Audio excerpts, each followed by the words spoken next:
तो हाँ भाई, सारा ने प्यार भरी राम राम। उम्मीद करूँ सारा बढ़िया होगा, मस्त होगा, बिंदास होगा। तो फटाफट आ जाओ, फिर अपने को अभ्यारण्य है वो कंप्लीट करने हैं, क्योंकि पिछली क्लास में हमने 3 राष्ट्रीय उद्यान के बारे में पढ़ा था और आज की क्लास में हम 27 वन्य जीव अभ्यारण्य के बारे में पढ़ेंगे। ठीक है। मैंने पिछली क्लास के अंदर तुम्हें बताया था कि अभ्यारण्य क्या होते हैं। पशु पक्षियों के घूमने के लिए संरक्षित क्षेत्र होता है जिसके अंदर वो बिना भय के आराम से घूम सकें। और यही बात एग्जामिनर ने पशु परिचय में पूछ ली कि अभ्यारण्य क्या होता है। ठीक है। तो अभ्यारण्य होता पशु पक्षी विहार के लिए संरक्षित क्षेत्र। ऐसा क्षेत्र हमने संरक्षित कर दिया, रिजर्व कर दिया, जिसमें ये जो पशु पक्षी हैं, ये जीव जंतु हैं, वो आराम से बिना भय के बिना डर के घूम सकते हैं। तो राजस्थान में 27 वन्य जीव अभ्यारण्य हैं। कई किताबों में हमें 26 वन्य जीव अभ्यारण्य भी देखने को मिलेंगे। पिछली बार जब मैंने ज्योग्राफी पढ़ाई थी तब मैंने भी 26 वन्य जीव अभ्यारण्य कराए थे। तो सर अब की बार 27 क्यों करा रहे हो? मैंने पिछली बार भी बताया था कि एलडीसी के अंदर एग्जाम पूछा गया था, जिसके अंदर एग्जामिनर ने 27 वन्य जीव अभ्यारण्य को राइट आंसर माना था। ओके। हाँ हाँ, लैब स्टैंड के लिए भी है, जिसके अंदर भी राजस्थान का अभ्यारण्य टॉपिक लगता है, उन सब के अंदर ये ज्योग्राफी का टॉपिक तुम्हें पढ़ना है। तो मैं पहले वन्य जीव अभ्यारण्य की तरफ चल रहा हूं, उसका नाम है सरिस्का बाग अभ्यारण्य, जो कहां पर है? अलवर के अंदर है। हाँ, पुलिस वाले लेट हमेशा क्यों आते हैं? आदत हो रखी है। ठीक है। टाइम पे चले जाएंगे तो फिर कौन पूछेगा। चलूं आगे। मेरी बात कर रहा है और किसी की नहीं कर रहा, तुम किसी और की सोचोगे। चलो भी आ जाओ फिर। लेट कहाँ है, 4-5 मिनट लेट हो ही जाते हैं, कोई बड़ी बात नहीं है। तो जो सबसे पहला अभ्यारण्य है उसका नाम है, अच्छा शुरुआत में थोड़ी सी मैंने ये लैंग्वेज लिख रही है जो मैंने तुम्हें बताया है, ये एक बार थोड़ा सा एग्जामिनर ने पूछ लिया था भी पशु परिचय में कि अभ्यारण्य क्या होता, हालांकि नॉर्मल सा क्वेश्चन था। मैंने तुम्हें बताया भी था कि अभ्यारण्य वो क्षेत्र होता है जिसमें पशु पक्षी आराम से विहार कर सकते हैं, आराम से घूम सकते हैं, उनके लिए यह क्षेत्र सुरक्षित किया गया है, रिजर्व किया गया है। तो राजस्थान में 27 वन्यजीव अभ्यारण्य है जो मैंने शुरुआत में तुम्हें बता दिए। तो सबसे पहले हम जिस अभ्यारण्य की चर्चा कर रहे हैं उसका नाम है सरिस्का बाग अभ्यारण्य। कहां पर है? अलवर के अंदर है। इसकी स्थापना 1 नवंबर 1955 को की गई थी। यहां पर राजस्थान का दूसरा टाइगर प्रोजेक्ट चलाया गया है। टाइगर प्रोजेक्ट का मतलब है बाघ परियोजना। पिछली क्लास में मैंने तुम्हें टाइगर प्रोजेक्ट के बारे में विस्तार से बता दिया था। राजस्थान का पहला टाइगर प्रोजेक्ट रणथंभौर राष्ट्रीय उद्यान में चलाया गया था और दूसरा कहां पर चलाया गया था? सरिस्का बाग अभ्यारण्य में चलाया गया था। सबसे खास बात यह है कि सरिस्का बाग अभ्यारण्य में हमें रॉयल बंगाल टाइगर देखने को मिलते हैं। यह भी इस अभ्यारण्य की विशेषता है कि इसमें टाइगर तो मिलते हैं, लेकिन कौन से टाइगर मिलते हैं सर? Royal Bengal tiger. इनकी थोड़ी सी विशेषता है। कहते हैं कि इस टाइगर की लंबाई 9 फुट होती है। जैसे मान लो कि मेरी हाइट है वो 6 फुट की है, तो मेरे से भी यानी कि 3 फुट लंबे होते हैं ये। इनके दांत होते हैं वो और भी ज्यादा मजबूत होते हैं। इनकी पूंछ लगभग 3 से 4 फुट की होती है। तो ये थोड़ी सी इन टाइगर की हमें विशेषता देखने को मिलती है। इस अभ्यारण्य में रॉयल बंगाल टाइगर देखने को मिलते हैं। तो थोड़ी सी यहाँ पर हम चर्चा कर लेते हैं। सरिस्का बाग अभ्यारण्य अलवर में है। स्थापना 1 नवंबर 1955 को की गई थी। राजस्थान का दूसरा टाइगर प्रोजेक्ट चलाया गया है। टाइगर प्रोजेक्ट का मतलब है बाघ परियोजना। बाघों के लिए एक निश्चित क्षेत्र घोषित कर दिया जाता है। इसमें रॉयल बंगाल टाइगर देखने को मिलते हैं। टाइगर तो मिलते हैं लेकिन उसके अंदर भी विशेषता है। कौन से टाइगर मिलेंगे? रॉयल बंगाल टाइगर देखने को मिलेंगे। ठीक है। पॉलिटी का इंतजार तुम्हारा कल खत्म हो जाएगा, कल लॉन्च कर देंगे। ओके, तो कल आ जाना आप क्लास में सारे। चलो सर आगे। और बताओ सर, अगर हम सरिस्का अभ्यारण्य घूमने के लिए चले जाएं तो हमें और क्या क्या देखने को मिलेगा? देखो, इस अभ्यारण्य में आपको हरे कबूतर भी देखने को मिलेंगे, जिनको हम क्या कहते हैं? हरियल पक्षी कहते हैं। किताब में मैंने फोटो भी दे रखी है। इस प्रकार से आपको हरे कबूतर देखने को मिलेंगे। कितनी अच्छी विशेषता है बताओ। हरे कबूतर देखने को मिलेंगे। कौन से अभ्यारण्य में? सरिस्का के अंदर। इस प्रकार के हरे कबूतर देखे हैं क्या किसी ने? मुझे फटाफट बताओ। और बताओ सर, अगर हम अभयारण्य में घूमने जाएं तो और क्या क्या देखने को मिलेंगे? अब जैसे मेरे पास में क्या है कि ज्यादा लाइनें थी नहीं, ये भरतरी मंदिर है, नीलकंठ महादेव मंदिर है, पांडुपुल मंदिर है, ये सारे के सारे हम कला संस्कृति में पढ़ते हैं। फिर मैंने सोचा यार कि थोड़ा कंटेंट बड़ा होना चाहिए, क्योंकि बच्चा कहता है कि नहीं मुझे तो ज्यादा कंटेंट चाहिए। अरे मैं ज्यादा कंटेंट दे तो दूंगा, लेकिन याद कर लोगे क्या? याद तो तुम्हें ही करना है। फिर भी मैंने सोचा चलो यार के तीन चार बातें यहाँ पर और बता देंगे, क्लास थोड़ी लंबी होगी तो बच्चे को थोड़ा मजा आएगा, नहीं तो कह देंगे यार के सर छोटी क्लास में पूरी करवा दे तो सारी की सारी चीजें। तो और क्या मिलेगा यहाँ पर? यहाँ पर आपको भरतरी मंदिर देखने को मिलेगा, जो कनफटे नाथों की शरण स्थली है। ये आपको भरतरी मंदिर देखने को मिलेगा, और ये आपको भरतर जी की प्रतिमा देखने को मिलेगी। ये मैं थोड़ी सी चर्चा करता हूं, हालांकि हम इन बात को कला संस्कृति में पढ़ते हैं। भरतरी कौन थे? उज्जैन के राजा हुआ करते थे भरतरी जी, है ना। अरे डिप्टी जेलर पे मनाएंगे यार, टाइम नहीं मिला। ओके, 2 दिन से मैं बाहर था, आपको पता है क्लास ही नहीं आ पाई। और आप खुद ही मिलान करके देख लो ना, 4-5 क्वेश्चन को छोड़ के सारे आपको देखने को मिल जाएंगे, कोई बड़ी बात नहीं है। जब सेकंड ग्रेड फर्स्ट ग्रेड का होता तो पूरी उम्मीद मत करो तुमको सारे के सारे आ जाएंगे, सब देखने को मिल जाएंगे तुम्हें। ओके, हाँ, चलो आगे। तो सबसे पहले तो एक प्यारी सी कहानी सुनो, भरतर जी कौन हुआ करते थे। जब मैं नहीं लेके आता हूँ ना वीडियो, तब कहते हैं क्या हुआ, जब लेके आता हूँ तब कमेंट मारते हैं, हर बार प्रमाण देना जरूरत है क्या? कौन सा नहीं आया मुझे बता तू। चलो आगे। देखो क्लास के बीच में कमेंट मत करो, बाकी कर लेना, मैं एक एक प्रमाण दे दूंगा तुम्हें। चलता हूँ आगे। ओके, अब ज्यादा कॉपी पेस्ट मत करो भाई। हाँ, तो यहाँ पर अगर सरिस का बैरने में क्या देखने को मिलेगा, यहाँ पर हमें भरतरी मंदिर देखने को मिलेगा। उज्जैन के राजा हुआ करते थे भरतरी, जो बाद में राजपाट त्याग कर गुरु गोरखनाथ जी के शिष्य बन गए थे। और राजपाट से इन्होंने संन्यास ग्रहण कर लिया था, और राजपाट अपने छोटे भाई विक्रमादित्य को सौंप दिया था। ऐसा क्या हुआ कि उज्जैन के राजा भरतरी ने अपना राजपाट त्याग दिया? इंसान को जब इस दुनियादारी से मोह भंग हो जाता है ना, जब इस दुनियादारी से दिल टूट जाता है, तो फिर उसे कुछ भी अच्छा नहीं लगता। इसी प्रकार से राजा भरतरी का दिल टूट गया था। कहते हैं कि राजा भरतरी की एक रानी हुआ करती थी जिसका नाम था पिंगला। हालांकि इनकी 2 रानियां और थी पहले से, लेकिन एक रानी बहुत ही प्रिय थी जिसका नाम था पिंगला। नाम ही बड़ा प्यारा था। भरतगिरी की रानी हुआ करती थी, और पिंगला ने राजा के साथ में बेवफाई कर दी। और जब महिला मित्र बेवफाई कर दे तो आजकल के पुरुष दर्द भरी शायरी सुनाते हैं, और पहले वाले पुरुष अपना राजपाट त्याग दिया करते थे। कहते हैं कि पिंगला बहुत सुंदर रानी थी, बहुत ज्यादा सुंदर थी, और इसी वजह से भर्तरी उनसे बहुत ज्यादा प्रेम करते थे। देखो जब भी यानी कि एक महिला खुद का पति देखेगी ना, तो वो सारे गुण देखेगी। उसके सरकारी नौकरी भी होनी चाहिए, उसका व्यवहार भी अच्छा होना चाहिए, उसका घर परिवार भी बढ़िया होना चाहिए, घर में वह इकलौता लड़का होना चाहिए, उसके कोई भाई नहीं होना चाहिए, और वह ऊपर से सुंदर भी होना चाहिए। लेकिन जब पुरुष अपने लिए महिला मित्र देखेगा तो वो केवल एक ही चीज देखेगा, बस महिला सुंदर होनी चाहिए, बाकी उसे कोई मतलब नहीं है उसका घर परिवार कैसा है, उसका भाई कैसा, उसके माता पिता कैसे हैं, उसे कोई भी मतलब नहीं होता। तो राजा भर्तरी की जो पत्नी थी पिंगला, वो बहुत ज्यादा सुंदर थी, इसलिए राजा उसके प्रेम में सब कुछ भूल गए। कहते कि उस समय उज्जैन में गुरु गोरखनाथ जी आए। गोरखनाथ जी राजा के दरबार में आए हुए थे। भर्तरी ने गोरखनाथ जी का बढ़िया सम्मान किया। गोरखनाथ जी खुश हो गए और राजा को एक फल दिया, और कहा कि यह फल जो व्यक्ति खाएगा ना वो हमेशा जवान बना रहेगा। क्या राजा को एक फल देकर गए, कौन देकर गए? गुरु गोरखनाथ जी। और राजा को कहकर गए कि मैं तेरे सेवाओं से बहुत ज्यादा खुश हूं, और जो भी इस फल को खाएगा हमेशा जवान बना रहेगा, क्या हमेशा उसमें जवानी रहेगी। तो गोरखनाथ जी तो फल देकर वापस चले गए। राजा ने फल अपनी रानी पिंगला को दे दिया। राजा ने फल किसको दिया? पिंगला को दिया, और कहा कि पिंगला ये फल तू खा लेना, ताकि तू हमेशा सुंदर और जवान बनी रहेगी। क्या रानी पिंगला सेनापति से प्रेम करती थी। पिंगला प्रेम करती थी भाई साहब सेनापति से।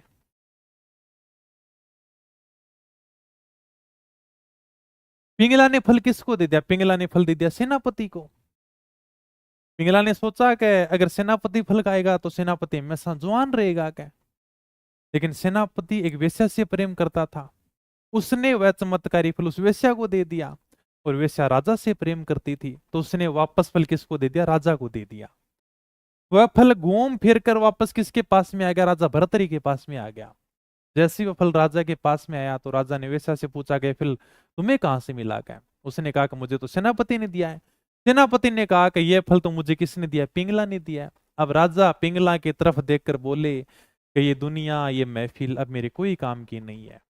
रानी पिंगला के धोखे से भर्तृहरि का मन इस संसार से उठ गया और उन्होंने राज्य त्याग दिया और राज्य किसको सौंप दिया? अपने छोटे भाई विक्रमादित्य को सौंप दिया। कहते हैं कि खुद गुफा में चले गए और 12 वर्षों तक तपस्या की।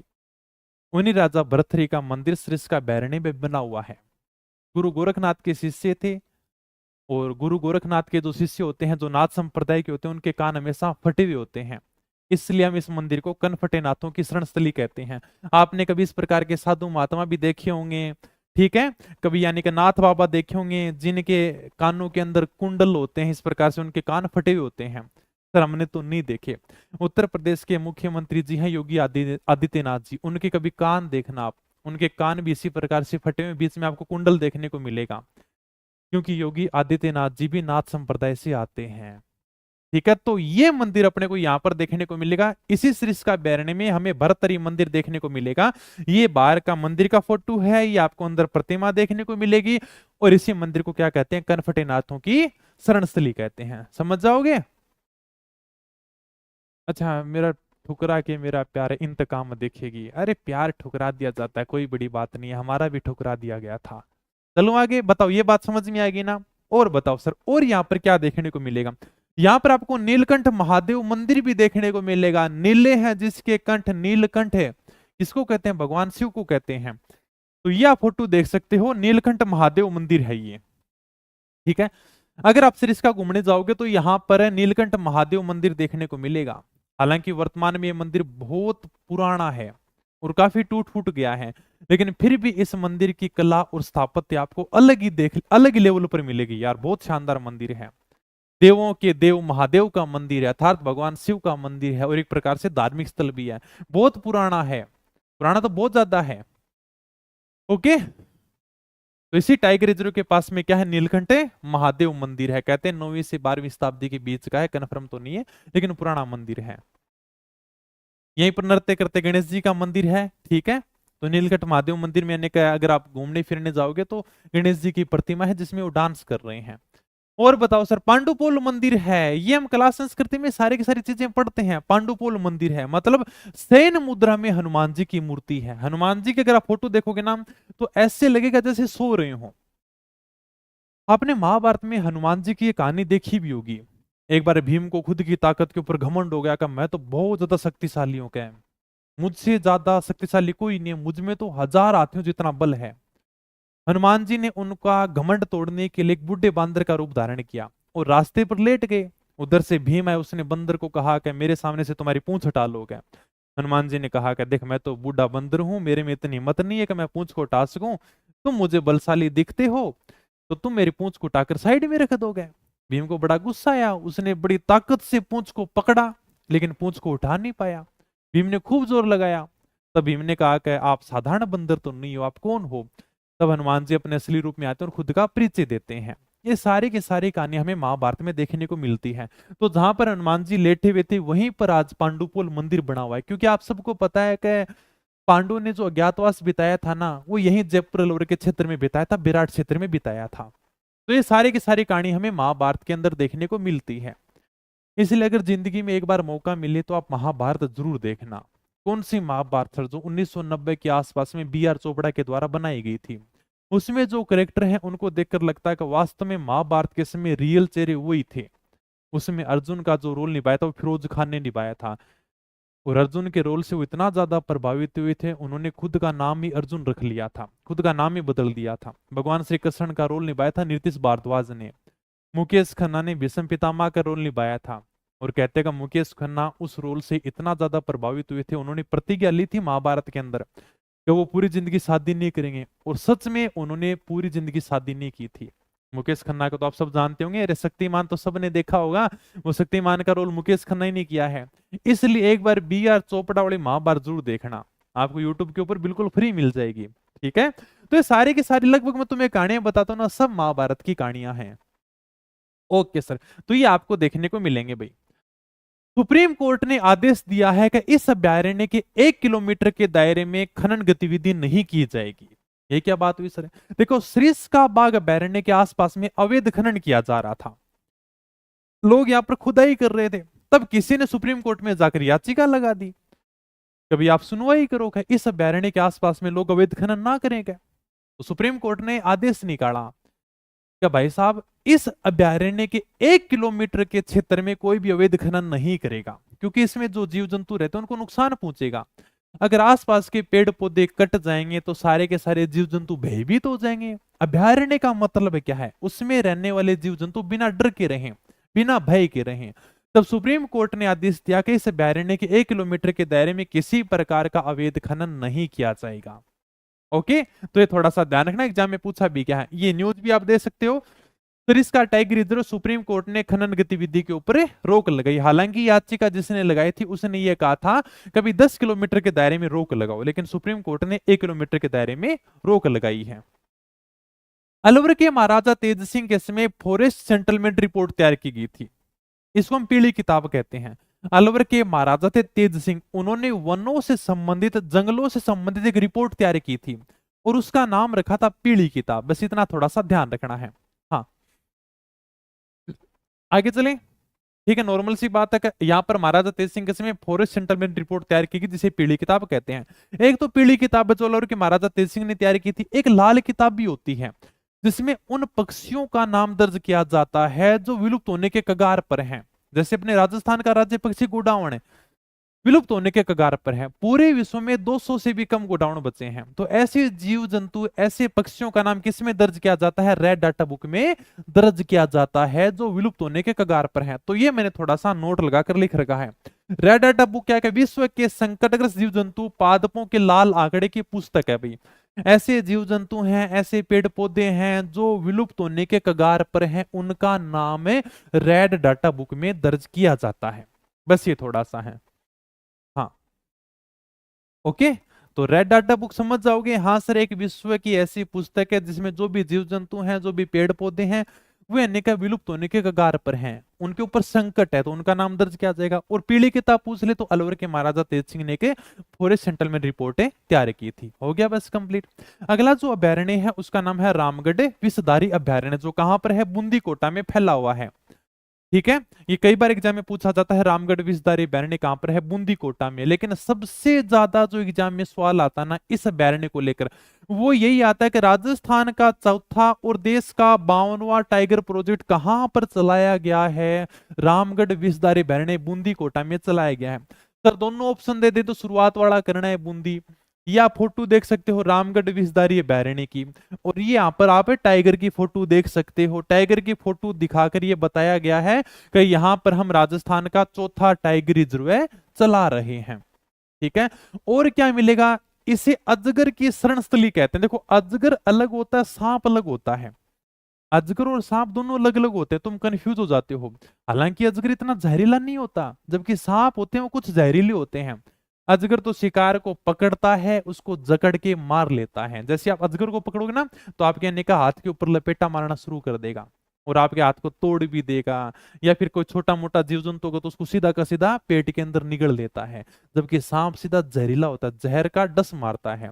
अजगर के शरीर के ऊपर आपको धब्बे देखने को मिल जाएंगे, सांप के नहीं होते इतने धब्बे। और अजगर का शरीर थोड़ा बड़ा भी होता है, सांप का छोटा सा शरीर होता है। तो ये क्या है? अजगर की शरणस्थली है। मेज नदी इसी अभ्यारण्य से गुजरते, नॉर्मल सी बात है। हाँ ठीक है, ओके सर। तो राजस्थान का चौथा और देश का 52वां टाइगर प्रोजेक्ट चलाया गया है, कर लेंगे सर। ये चौथा टाइगर प्रोजेक्ट है। अब पांचवा कहां पर चलाया गया और छठा कहां पर प्रस्तावित है, केवल आपको थोड़ा सा मैंने लिख रखा है। ये कोई अभ्यारण्य नहीं है। धौलपुर करौली टाइगर प्रोजेक्ट कहां पर है? धौलपुर करौली में। केवल इतना सा ध्यान रखना है कि राजस्थान का 5वां और देश का 55वां टाइगर प्रोजेक्ट यहां पर चलाया जा रहा है। केवल इतनी सी बात आपको ध्यान रखनी है। ये क्षेत्रफल की दृष्टि से सबसे छोटी बाघ परियोजना है क्या सर? देखो, आप सबको पता है कि राजस्थान में हमने 4 टाइगर प्रोजेक्ट तो पढ़ लिए हैं। 5वां कहां पर चलाया जा रहा है? ये देश का तो 55वां है, राजस्थान का 5वां है। ओके, यानी कि देखो धौलपुर और करौली क्या है सर, पास पास में दो जिले हैं। तो यहां पर एक क्षेत्र निश्चित कर दिया कि इस क्षेत्र में हम क्या चलाएंगे, टाइगर प्रोजेक्ट चलाएंगे। अब ये कोई अभ्यारण्य नहीं है, कोई अभ्यारण्य नहीं है, लेकिन इस क्षेत्र में यह निश्चय किया गया कि इस क्षेत्र में हम राजस्थान का 5वां टाइगर प्रोजेक्ट चलाएंगे। मतलब हम यहां पर बाघों के संरक्षण का काम करेंगे। इस क्षेत्र में बाघ आराम से बिना डर के बिना भय के घूम फिर सकते हैं। तो क्या नाम देंगे इसको सर, धौलपुर और करौली की सीमा लगती तो नाम दे दिया धौलपुर करौली टाइगर प्रोजेक्ट। कहां पर चलाया जा रहा है, धौलपुर करौली में चलाया जा रहा है। राजस्थान का 5वां है, देश का 55वां टाइगर प्रोजेक्ट है। क्षेत्रफल की दृष्टि से राजस्थान की सबसे छोटी बाघ परियोजना है। ओके, सबसे छोटी बाघ परियोजना चलाई जा रही है क्षेत्रफल की दृष्टि से। ठीक है सर। और छठा जिसे मंजूरी दे दी गई है उसका नाम है कुंभलगढ़ टाइगर प्रोजेक्ट, जो राजसमंद में चलाया जा रहा है। ये छठा टाइगर प्रोजेक्ट प्रस्तावित है जिसे सरकार के द्वारा मंजूरी दे दी गई है। अब देखो कब चलाएंगे, ठीक है। ओके, हाँ, धौलपुर को ले, ठीक है, एक नंबर हो गया ना। सर जी राजस्थान पुलिस के लिए ब्रह्मास्त्र काफी है। अरे मैंने तो फर्स्ट ग्रेड तक वीडियो डाले हैं, आरपीएससी का अभी एग्जाम हुआ है। तुम मिलान कर लिया करो खुद खुद। अरे क्या नहीं आया कल ये बताओ, क्या राजविलास ग्रंथ नहीं आया क्या, ठीक है, झुंझुनू वाला वो इलेक्ट्रिशियन वाला नहीं आया क्या, ऐसे ऐसे क्वेश्चन डाल दूंगा मैं जो कहीं मिलेंगे नहीं आपको। कोर्स को लैपटॉप में ये तो मिल जाएगा। चलो आगे, नॉर्मल सी बातें हैं, मिल जाएंगे आपको सारे। अब तुम छोड़ोगे राजस्थान पुलिस के लिए सारे एग्जाम के लिए, तुम उसको याद तो कर लो। याद कौन कौन कर लिया है बताओ, ब्रह्मास्त्र को किस किस ने याद कर लिया? कौन कौन है जो ब्रह्मास्त्र को एकदम रट के बैठा है? कोई नहीं है। कहाँ से याद होगी तुम्हारे? याद करना अलग बात है ना, पढ़ना अलग बात होती है।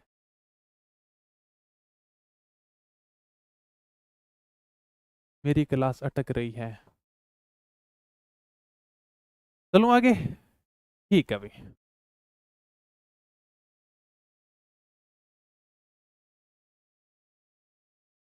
चलो भाई, दर्रा वन्य जीव अभयारण्य अगला कौन सा है, 3 नंबर, दर्रा वन्य जीव अभयारण्य कहां पर है, कोटा झालावाड़ में है।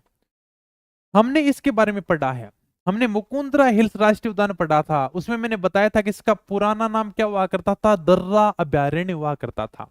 ये दर्रा वन्य जीव अभयारण्य उसी मुकुंदरा हिल्स राष्ट्रीय उद्यान का हिस्सा है।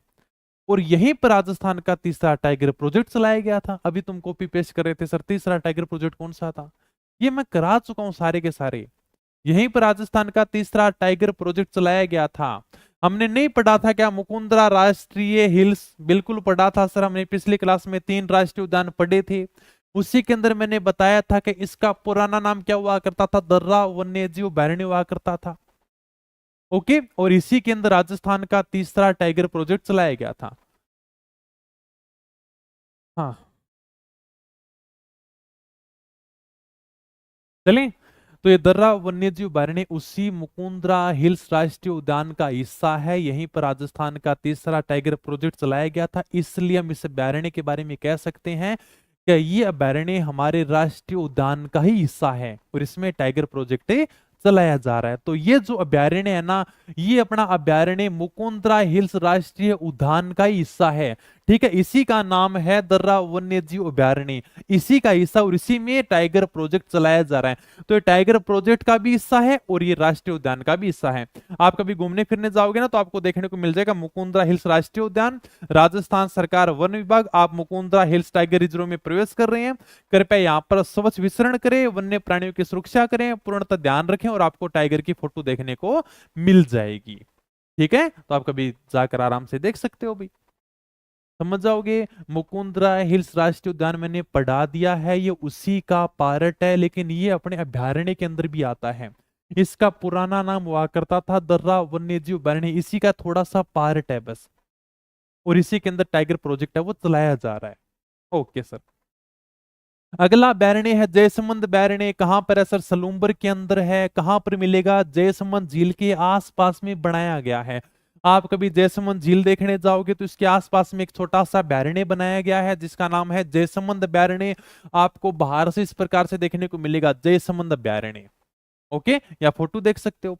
इसको जलचरों की बस्ती भी कहते हैं क्योंकि जयसमंद झील के पास में ये बना हुआ है। और आप सबको पता है कि झील के अंदर तो जलीय जीव मिलेंगे, इसलिए इस बैरणे को क्या कहा जाता है, जलीय जीवों की बस्ती कहा जाता है, जलचरों की बस्ती कहा जाता है। इस बैरणे के अंदर हमें सांबर हिरण भी देखने को मिल जाएंगे। अगर आप बैरणे में घूमने फिरने जाओगे तो आपको इस प्रकार से सांबर हिरण भी देखने को मिलेंगे। दिल्ली जंतुवाले से सांबर हिरण मंगाई जाती है क्योंकि यहाँ पर जो जानवर रहते हैं ना इस अभयारण्य में, उनके लिए खाने पीने की अच्छी व्यवस्था हो सके। आप सबको पता है कि जानवर तो जीवित रहने के लिए एक दूसरे को मारकर खाते हैं। ओके, ब्रह्मास्त्र की क्लास इतिहास की वो अपने ऐप के ऊपर चल रही है। आर्ट एंड कल्चर की क्लास यूट्यूब पे करा दो। यूट्यूब पे इसलिए नहीं करा सकता क्योंकि उसके अंदर मैं साउंड जोड़ूंगा। कैसे जोड़ूंगा मैं भी बता देता हूँ। जैसे मान लो कि मैं तुम्हें लोकगीत पढ़ाऊंगा, केसरिया बालम पधारो मारा देश। तो जैसे ही मैं यानी कि 2 मिनट लोकगीत के बारे में बताऊंगा ना, उसके बाद में वीडियो आएगी कि वास्तव में ये लोकगीत किस प्रकार से गाया जाता है। बिछुड़ा लोकगीत पढ़ाऊंगा तो उसके बाद में एक वीडियो आएगी 15-20 सेकंड की, ताकि आप सुन सकोगे यार कि ये बिछुड़ा गीत किस प्रकार से गाया जाता है। मैं कोई वाद्य यंत्र पढ़ाऊंगा तो उसके अंदर आपको वीडियो देखने को मिलेगी, यार ये जैसे सारंगी किस प्रकार से बजाया जाता है, अड़गोजा किस प्रकार से बजाया जाता है, भबंग किस प्रकार से बजाया जाता है। सारे वाद्य यंत्र आपको देखने को मिलेंगे किस प्रकार से बज रहे हैं। और जैसे ही मैं यूट्यूब पे कराऊंगा सारे का सारा कॉपीराइट आ जाएगा यूट्यूब के ऊपर, क्योंकि मैं किसी न किसी की वीडियो उठाऊंगा। ठीक है, पहले ही बता देता हूं। तो किसी मतलब ऐसे एडिटिंग कर करके उठाऊंगा। हालांकि यूट्यूब पे करूंगा तो यूट्यूब आपको पता है फटाफट पकड़ लेगा, कॉपीराइट आ जाएगा, इसलिए मुझे ऐप के ऊपर करानी पड़ेंगी। ये थोड़ी सी मजबूरी है। क्योंकि देखो कला संस्कृति क्या है, कला संस्कृति आप देखो यार का वास्तव में राजस्थान की कला कैसी हुआ करती थी, उसको थोड़ा सा जीवो, अपने आप ही याद हो जाएगी। फोटो देखोगे वीडियो देखोगे तो। चलो आगे। तो इसके अंदर क्या होते हैं, अपने सांबर हिरण भी आपको देखने को मिल जाएंगे। चलो सर आगे अगला अपना। और भाई साहब पता नहीं कितनी बार पूछा गया, ताल छापर बैरणे हमारे चूरू में ले देकर एक ही तो बैरणे है, ताल छापर बैरणे। और एग्जामिनर बार बार में एक ही बात पूछता है, मोटिवेशनल डीपी 5 से ज्यादा है। अरे भाई मैं अगर लिया आऊंगा तो है। एक तो मैं तेना पहले ब्लॉक कर दियो, फिर तू व्हाट्सएप पर आ जाइए, फिर मैं तेना सहारा दे दूंगा, ठीक है। क्योंकि तो बहुत ज्यादा कॉपी पेस्ट कर रहे हो। 1 मिनट में इसको हटा ही देता हूँ ना, बार बार में कॉपी पेस्ट कर रहा है। 1 मिनट।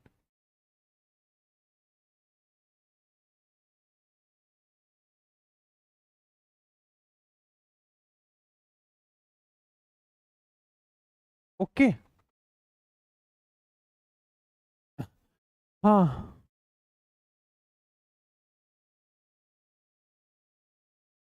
हाँ, ऐप पे करवाएंगे क्लास। ओके।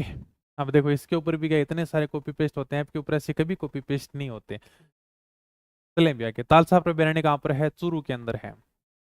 ये कई बार एग्जाम में पूछा गया कि तालसार प्रबेरणे चूरू के अंदर है, काले हिरणों के लिए प्रसिद्ध है। केवल एक बार एग्जाम में आती है, बार बार एक ही बात पूछी जाती है, काले हिरणों के लिए कृष्ण मृग के लिए कौन सा बैरणे प्रसिद्ध है।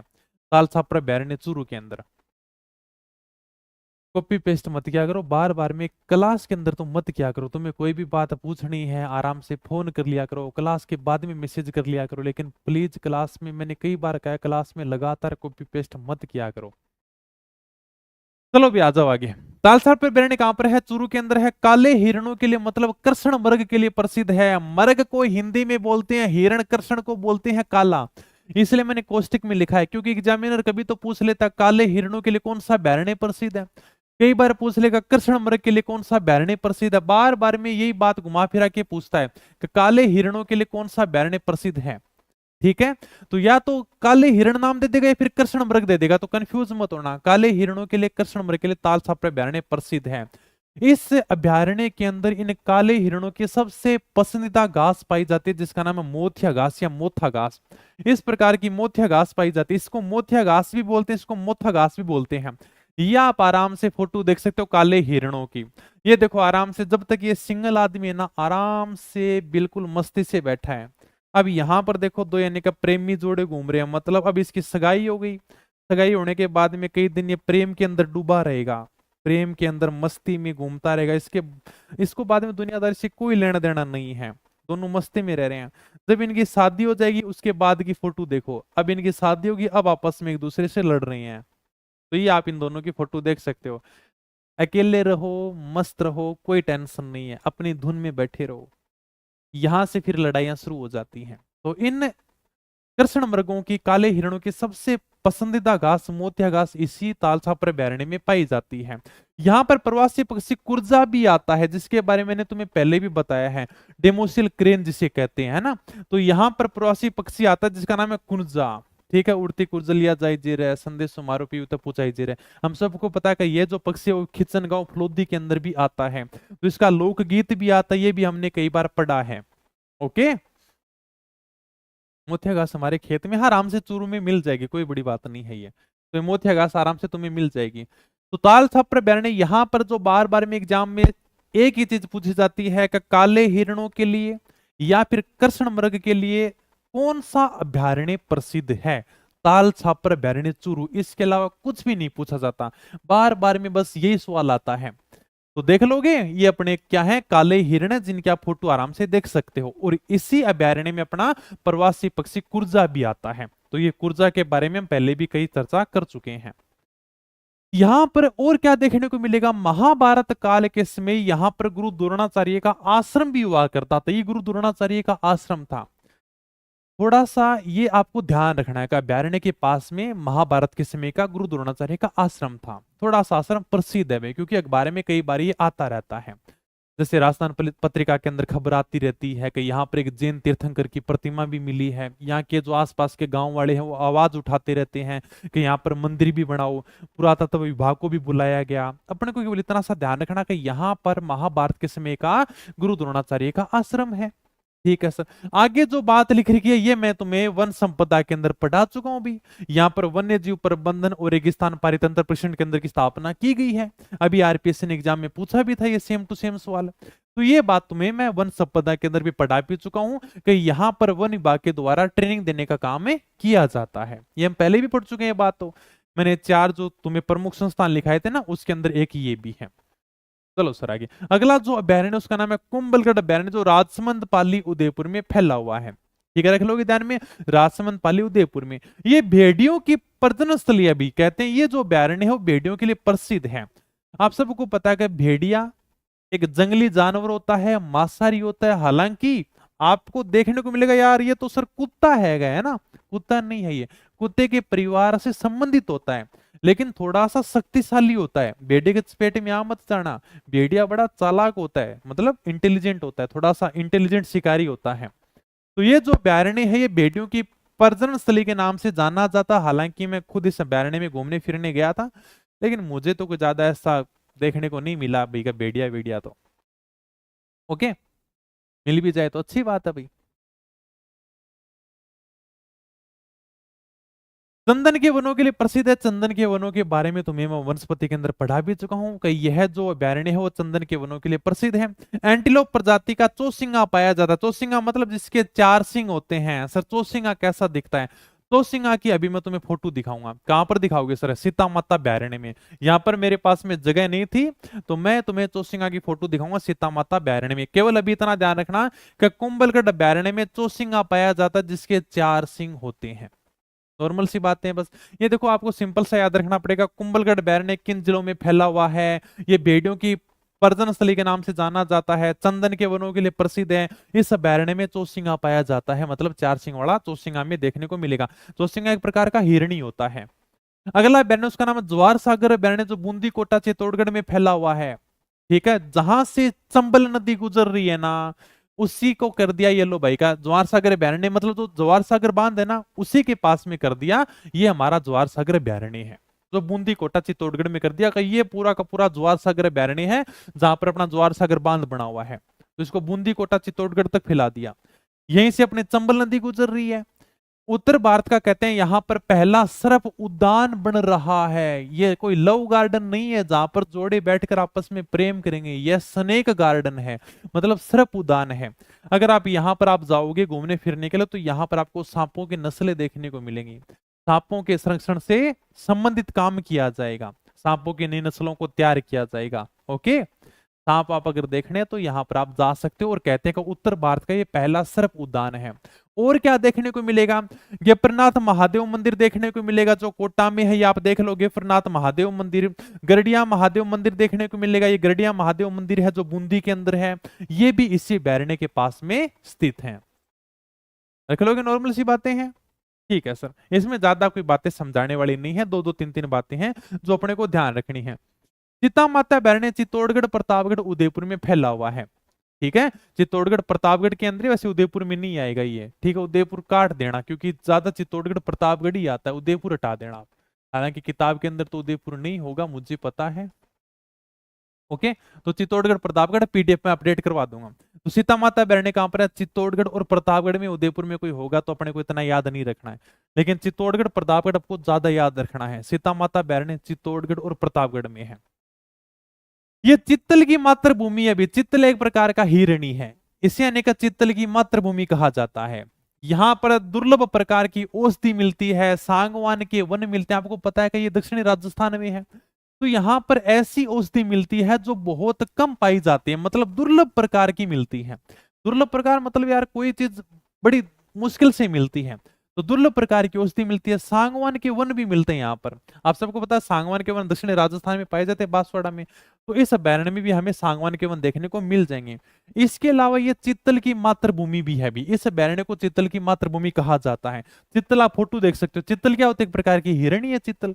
ठीक है, किताब में मैंने फोटो भी दे रखी है चित्तल की। देखो इस प्रकार से चित्तकबरी होती है, इसके आने के ऊपर सफेद सफेद आपको चित्ते से देखने को मिलेंगे, ये चित्तल है। और क्या है, इसमें चौसिंगा पाया जाता है जिसे बेडल या घंटेल कहते हैं। यहाँ पर चौसिंगा, अब मैं फोटो दिखा देता हूं। अभी मैंने कहा कि मैं चौसिंगा की फोटो आपको सीता माता बैरने में दिखाऊंगा।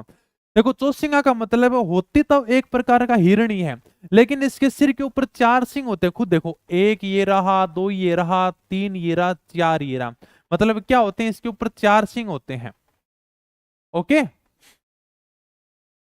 हाँ, तो इसमें चौसिंगा पाया जाता है जिसे बेडल या घंटेल कहते हैं। यह बैरनी इसके अलावा उड़न गिलहरी के लिए भी प्रसिद्ध है, इसलिए इसे उड़न गिलहरी का स्वर्ग कहते हैं। एक तो आप नॉर्मल गिलहरी देखते हो जो यानी कि जमीन के ऊपर रेंगती रहती है, और एक इस प्रकार की गिलहरी भी पाई जाती है जो उड़ती है। मतलब ये क्या है, कौन सी परी है, ये पापा की परी है जो उड़ती रहती है। ठीक है, ये उड़ने वाली परी है अभी। तो ये उड़न गिलहरी है, कहां पर पाई जाती है सर, ये सीता माता बैरनी में पाई जाती है। तो इसे हम क्या कहते हैं, उड़न गिलहरियों का स्वर्ग भी कहते हैं। रख लोगे नॉर्मल सी बातें ध्यान में। सीता माता बैरने चित्तौड़गढ़ प्रतापगढ़ में है, इसे चित्तल की मातृभूमि कहा जाता है। दुर्लभ प्रकार की औषधि सागवान के वन पाए जाते हैं। इसमें चौसिंगा पाया जाता है, आप खुद देख लो फोटो चौसिंगा। और इसको स्थानीय भाषा में इसे प्रतापगढ़ के जो लोग हैं वो भेडल के नाम से जानते हैं या फिर घंटेल के नाम से जानते हैं। हम तो इसे चौसिंगा कहते हैं, लेकिन वहां के जो स्थानीय लोग हैं ना, वो इसको भेडल या घंटेल के नाम से जानते हैं। उड़न गिलहरी के लिए प्रसिद्ध है, इसलिए इसे उड़न गिलहरियों का स्वर्ग भी कहा जाता है। ओके सर, चलो आगे। राष्ट्रीय चंबल घड़ियाल अभ्यारण्य ये राजस्थान के 5 जिलों में फैला हुआ है। कोटा, बूंदी, करौली, सवाई माधोपुर, धौलपुर। सर्वाधिक पूछे तो कोटा में, और 3 राज्यों में, राजस्थान, मध्य प्रदेश, उत्तर प्रदेश में। मतलब जहां जहां से चंबल नदी बह रही है ना, वहीं पर अभ्यारण्य बना दिया। यहां पर चंबल नदी बह रही है, मतलब ये अपना अभ्यारण्य है। एकमात्र नदी अभ्यारण्य, मतलब चंबल नदी के अंदर ये फैला हुआ है। जैसे मान लो कि अपनी चंबल नदी बह रही है, ये लो सर यहीं पर अपना अभ्यारण्य हो गया। तो राजस्थान के 5 जिलों में फैला, कोटा से शुरू किया, कोटा, बूंदी, करौली, सवाई माधोपुर, धौलपुर में। और चंबल नदी 3 राज्यों, मतलब राजस्थान, मध्य प्रदेश, उत्तर प्रदेश में बह रही है। तो यह जो अभ्यारण्य है वो 5 जिलों के अंदर फैला है और देश के 3 राज्यों में फैला है। मतलब जहां पर चंबल नदी बह रही है ना भाई साहब, ये चंबल नदी बह रही है, आज से इसका नाम होगा चंबल घड़ियाल अभ्यारण्य। चलो नाम कर दिया, लेकिन राजस्थान के 5 जिलों में किया।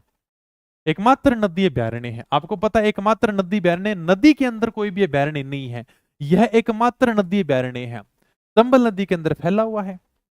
जलीय जीवों की प्रजनन स्थली है। अब आप ये सारी की सारी बातें मैं पहले भी नदियों के अंदर पढ़ा चुका हूं। जब हमने चंबल नदी पढ़ी थी ना, ये सारी की सारी बातें हमने पढ़ ली है।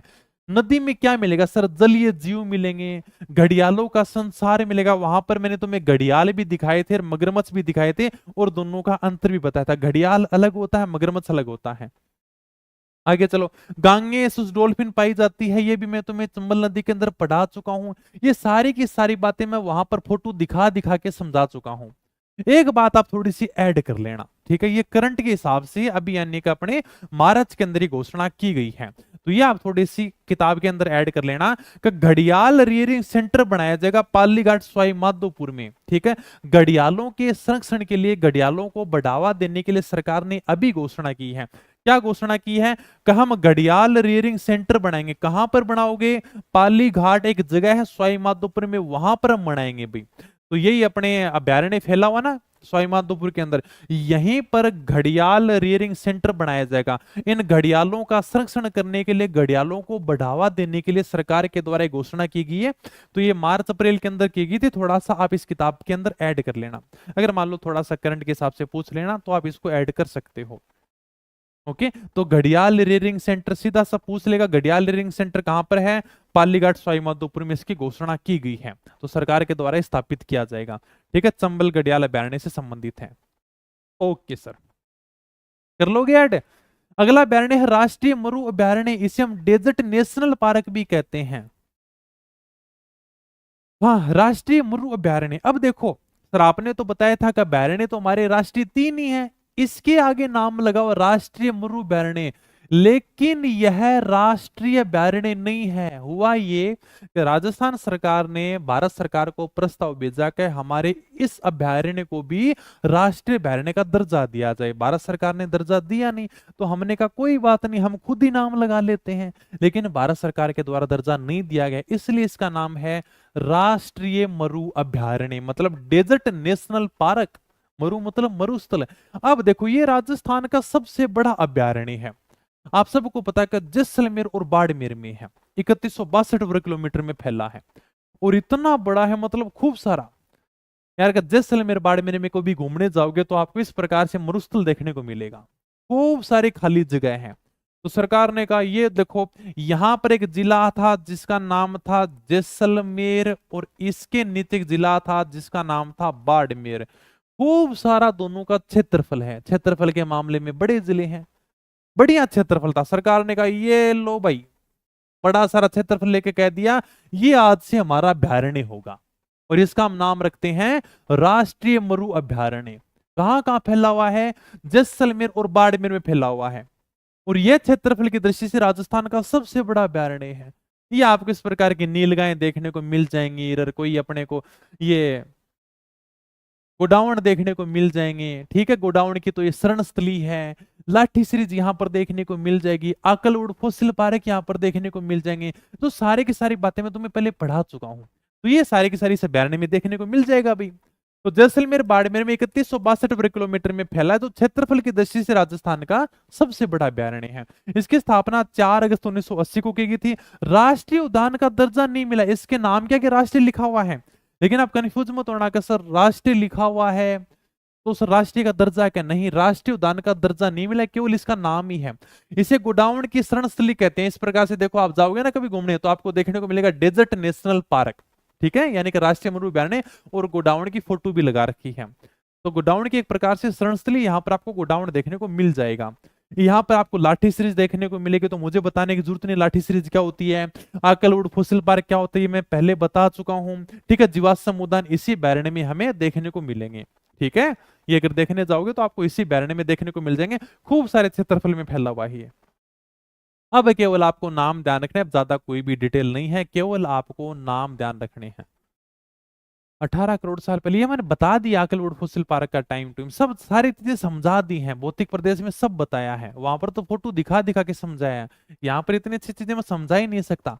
अब यहाँ पर मैं आकलवुड फॉसिल पार्क के बारे में कुछ नहीं बता सकता, क्योंकि वहां पर मैंने बहुत अच्छे से बताया, उसकी फोटो भी दिखाई है, वहां पर किस प्रकार के चट्टानें पाई जाती हैं, किस प्रकार के अवशेष मिले हैं, वो चीजें भी दिखाई हैं। ओके, मुझे याद है मैंने क्या क्या पढ़ा है, तुम्हें हो सकता है याद नहीं हो। केलादेव अभ्यारण्य कहां पर है? सर करौली सवाई माधोपुर में। अब केवल नाम याद रखने हैं, ठीक है। यह क्षेत्रफल की दृष्टि से राजस्थान का दूसरा बड़ा अभ्यारण्य है, केवल आपको नाम ध्यान रखने हैं बस। ओके, ये अपना क्या केलादेव अभ्यारण्य है, करौली सवाई माधोपुर में फैला हुआ है। ओके, तो यह क्षेत्रफल की दृष्टि से दूसरा बड़ा अभ्यारण्य। पहला कौन सा? राष्ट्रीय मरु अभ्यारण्य, ठीक है। बस इस प्रकार से थोड़ा सा इलाका है, इसको अभ्यारण्य घोषित कर रखा है। अगला अभ्यारण्य नाहरगढ़ अभ्यारण्य है, जयपुर के अंदर है। यहाँ पर देश का तीसरा बियर रेस्क्यू सेंटर स्थापित किया गया, मतलब भालू बचाव केंद्र, भालुओं के संरक्षण के लिए ये स्थापित किया गया है नाहरगढ़ अभ्यारण्य। ठीक है, नाहरगढ़ अभ्यारण्य कहां पर है? जयपुर के अंदर है। बस इतना सा ध्यान रखना कि देश का तीसरा बियर रेस्क्यू सेंटर मतलब भालू बचाव केंद्र यहाँ पर स्थापित किया गया है। अगला जमवा रामगढ़ अभ्यारण्य कहां पर है? जयपुर में है। यहाँ से बाणगंगा नदी बहती है। ये आप देख लो, जमवा रामगढ़ अभ्यारण्य, जो जयपुर के राजा महाराजा होते थे ना, वो यहीं पर शिकार करने के लिए आया करते थे। ओके, ये आप देख लेना, छोटे मोटे बस अब केवल नाम ध्यान रखने हैं। जमवा रामगढ़ अभ्यारण्य कहां पर है? जयपुर के अंदर है। इससे बाणगंगा नदी बहती है। जयपुर के जो राजा महाराजा हुआ करते थे वो यहीं पर शिकार करने आते थे। ये बात अपने को याद नहीं रखनी है। 4-5 भालू पूरे इसमें, बस इतना ही है, तो 4-5 मिल जाए वो भी बहुत बड़ी बात है। ठीक है, तो लेकिन बीआरएसक्यू सेंटर तो है ना, देश का तीसरा स्थापित किया गया भालू बचाव के लिए। आपको फोटो भी देखने को मिल जाएगी बारी। बेसरोडगढ़ अभ्यारण्य देख लो भी, छोटा सा बेसरोडगढ़ अभ्यारण्य है। कहां पर? सर चित्तौड़गढ़ में है। क्या याद रखेंगे? चंबल और बामणी नदियों के संगम पर ये बना हुआ है। आगे चलो, बस केवल नाम याद रखने हैं। बस्सी अभ्यारण्य ये देख लो भाई साहब, बस्सी वन्य जीव अभ्यारण्य कहां पर है? चित्तौड़गढ़ में है। इससे बामणी और उराई नदियां बहती हैं। अगला कहां पर है? शेरगढ़ अभ्यारण्य है, 12 के अंदर है। ये सांपों की शरण स्थली है भाई, सांप देखने को मिल जाएंगे यहाँ पर। और इससे क्या बहती है? परवण नदी बहती है। एक एक बातें हैं, बस हो गया कंप्लीट। टाटगढ़ राउली अभ्यारण्य, यहाँ पर तो मैं गया भी हूँ। ये ब्यावर, पाली और राजसमंद जिलों में फैला हुआ है। कर्नल जेम्स टोड के नाम पर इसका नाम क्या पड़ा है? टाटगढ़ पड़ा है। और ये बात कई बार एग्जाम में पूछी गई है कि टाटगढ़ राउली अभ्यारण्य किन जिलों में फैला हुआ है, क्योंकि एग्जामिनर के लिए 4 ऑप्शन चाहिए कोई भी क्वेश्चन बनाने के लिए। उसके पास में 3 ऑप्शन पहले से हैं। पूछ लेगा टाटगढ़ राउली अभ्यारण्य किस जिले में नहीं फैला है। ठीक है, 3 तो उसके पास में पहले से हैं, एक ऑप्शन और रखना है, कोई भी रख देगा। तो कर्नल जेम्स टोड के नाम पर इसका नाम क्या पड़ा है? टाटगढ़ राउली अभ्यारण्य पड़ा है। 3 जिलों में फैला है, 3 संभागों में फैला है। कहां कहां सर? ब्यावर, पाली, राजसमंद। ब्यावर आ गया अजमेर में, पाली आ गया जोधपुर में, राजसमंद आ गया उदयपुर में। तो ये 3 संभागों के अंदर भी फैला हुआ है। ये रीछ और जरखों के लिए प्रसिद्ध है। इस प्रकार का जरख होता है और ये रीछ होता है। भालू अलग होता है, रीछ अलग होता है, कुत्ता अलग होता है, जरख अलग होता है, दोनों अलग अलग होते हैं। तो ये देख लो, आप फोटो देख सकते हो, रीछ और जरखों के लिए प्रसिद्ध है थोड़ा सा। अगला अभ्यारण्य है फुलवारी की नाल अभ्यारण्य, कहां पर है सर? उदयपुर के अंदर है। यहां से सोम वाकल मानसी नदियां बहती हैं इस अभ्यारण्य से। ठीक है, ये फुलवारी की नाल अभ्यारण्य है। हो गया, बस नाम याद रखने हैं। अब तो केवल आपको नाम ध्यान रखने हैं, बाकी हो गया कंप्लीट, और कुछ नहीं है। स्वाई मानसिंह अभ्यारण्य, जयपुर मत करके आ जाना, स्वाई माधोपुर करना। पहले कह रहा हूं, पूछ लेगा स्वाई मानसिंह अभ्यारण्य कहां पर है? जयपुर करके आ जाओगे कि जयपुर के राजा थे स्वाई मानसिंह जी। नहीं, अभ्यारण्य स्वाई माधोपुर में है। बंद बारेठा अभ्यारण्य कहां पर है? भरतपुर में। कई बार एग्जाम में पूछा गया, बंद बारेठा अभ्यारण्य भरतपुर में है। वन विहार अभ्यारण्य कई बार एग्जाम में पूछा गया, धौलपुर वाला, ये बहुत इंपॉर्टेंट है, कई बार पूछा गया। वन विहार अभ्यारण्य कहां पर है? हाँ, क्या हो गया? कैसे हो गया बताओ?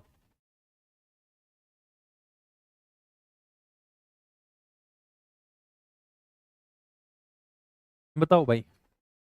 ठीक है, अब नॉर्मल नाम याद रखने, इसमें कुछ है ही नहीं समझाने वाला। स्वाई मानसिंह अभ्यारण्य स्वाई माधोपुर, बंद बारेठा अभ्यारण्य भरतपुर, वन विहार धौलपुर। स्वाई माधोपुर का कोई पूछेगा नहीं, सबको पता है स्वाई माधोपुर का अभ्यारण्य स्वाई माधोपुर में ही है। राम सागर धौलपुर, केसर बाग धौलपुर। ये धौलपुर वाले तो ध्यान रखना भाई, सब बहुत इंपॉर्टेंट है। ठीक है, धौलपुर वाले तो राम सागर, केसर बाग और ये वन विहार, ये तो बहुत इंपॉर्टेंट है। यहाँ से तो पूछ लेगा, केवल नाम पूछेगा, इसके अलावा कुछ भी नहीं पूछेगा। चलो सर आगे बता दो, कुछ है तो। सज्जनगढ़ अभ्यारण्य कहां पर है? उदयपुर में है। यहाँ पर सज्जनगढ़ किला बना हुआ बांसदरा की पहाड़ी के ऊपर है। ये हम कला संस्कृति में दुर्ग पढ़ते हैं, तब इसके बारे में पढ़ते ही हैं। सज्जनगढ़ का किला है, ये इसी सज्जनगढ़ अभ्यारण्य में बना हुआ है। फिर थोड़ा सा माउंट आबू अभ्यारण्य के अंदर आ जाओ। इसकी केवल एक ही बात ध्यान रखनी है कि यह अभ्यारण्य जंगली मुर्गों के लिए प्रसिद्ध है भाई।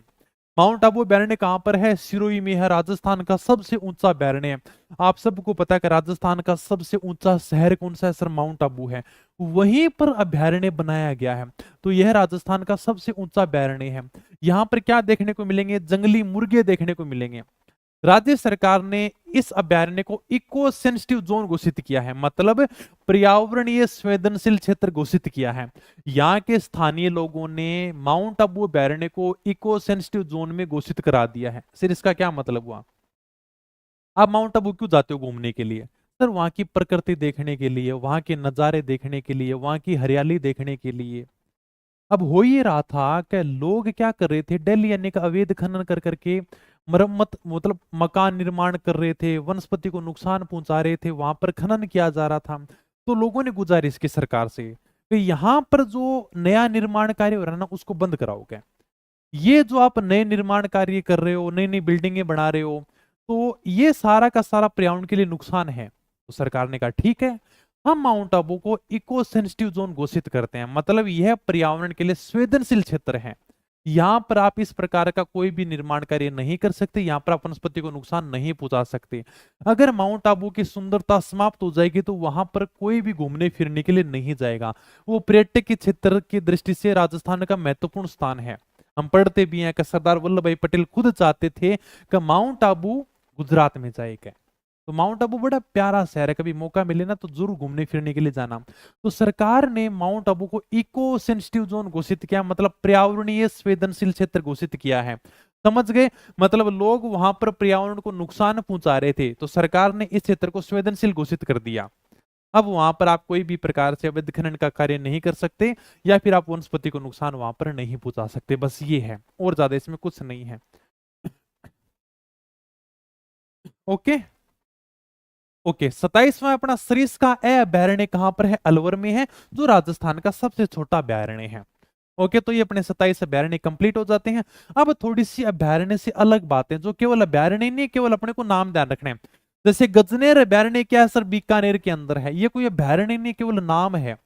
गजनेर अभयारण्य बीकानेर में है। ये बटबड़ पक्षी मतलब रेत के तितर के लिए फेमस है, भी सरकार के द्वारा इसको कोई भी अभयारण्य का दर्जा नहीं दिया गया है। केवल एक जगह है गजनेर अभयारण्य जो बीकानेर के अंदर है, यहाँ पर बटबट पक्षी पाया जाता है, मतलब रेत का तितर पाया जाता है। इसके बारे में तो परिचित होंगे, ये मारवाड़ की भूमि पर शेखावाटी पर कई बार ऐसे तितर देखने को मिल जाते हैं, इनको बोलते हैं बटबट पक्षी या फिर रेत का तितर। तो इसके लिए अपना बीकानेर का गजनेर अभयारण्य फेमस है। इसी में गजनेर झील, गजनेर महल बना हुआ है इसी अभयारण्य के अंदर। एक भैरवदेव डाको अभयारण्य है, अलवर में है। स्थानीय लोगों ने अपने स्तर के ऊपर अभयारण्य घोषित कर दिया, मतलब सरकार के द्वारा कोई भी दर्जा नहीं दिया गया है। तो ये क्या है, भैरवदेव डाको अभयारण्य कहां पर है, अलवर में है। बीएसटीसी में सीधा सा क्वेश्चन पूछ लिया था, भैरवदेव डाको अभयारण्य कहां पर है, अलवर में है। सरकार के द्वारा कोई भी अभयारण्य को लेकर दर्जा नहीं दिया गया है। ये केवल जो स्थानीय लोग हैं ना, स्थानीय लोगों ने खुद अपने स्तर के ऊपर इसको अभयारण्य का दर्जा दे दिया। जैसे मान लो कि मैं चूरू का हूं और मैं यानी कि 1-2 किलोमीटर के क्षेत्र में अभयारण्य बना दूं, भाई साहब ये मेरा अभयारण्य है, सरकार के द्वारा दर्जा नहीं दिया गया। और इसके अंदर मैं क्या करूं, संरक्षण का काम करूं, पेड़ पौधों को बचाने का काम करूं, जीव जंतु को बचाने का काम करूं, तो ये एक प्रकार से अभयारण्य है। तो वहां के जो स्थानीय लोग थे ना, उन्होंने इसे अभयारण्य का दर्जा दे रखा, बाकी सरकार के द्वारा ऐसा कोई भी दर्जा नहीं दिया गया है। अब थोड़ा सा ये नोट लगा कर लिख लेना चाहिए। क्षेत्रफल की दृष्टि से राजस्थान के सबसे बड़े अभयारण्य कौन से हैं, राष्ट्रीय मरु अभयारण्य है, केलादेव अभयारण्य है, कुंभलगढ़ अभयारण्य और राष्ट्रीय चंबल घड़ियाल अभयारण्य है। ये क्षेत्रफल की दृष्टि से राजस्थान के सबसे बड़े अभयारण्य हैं।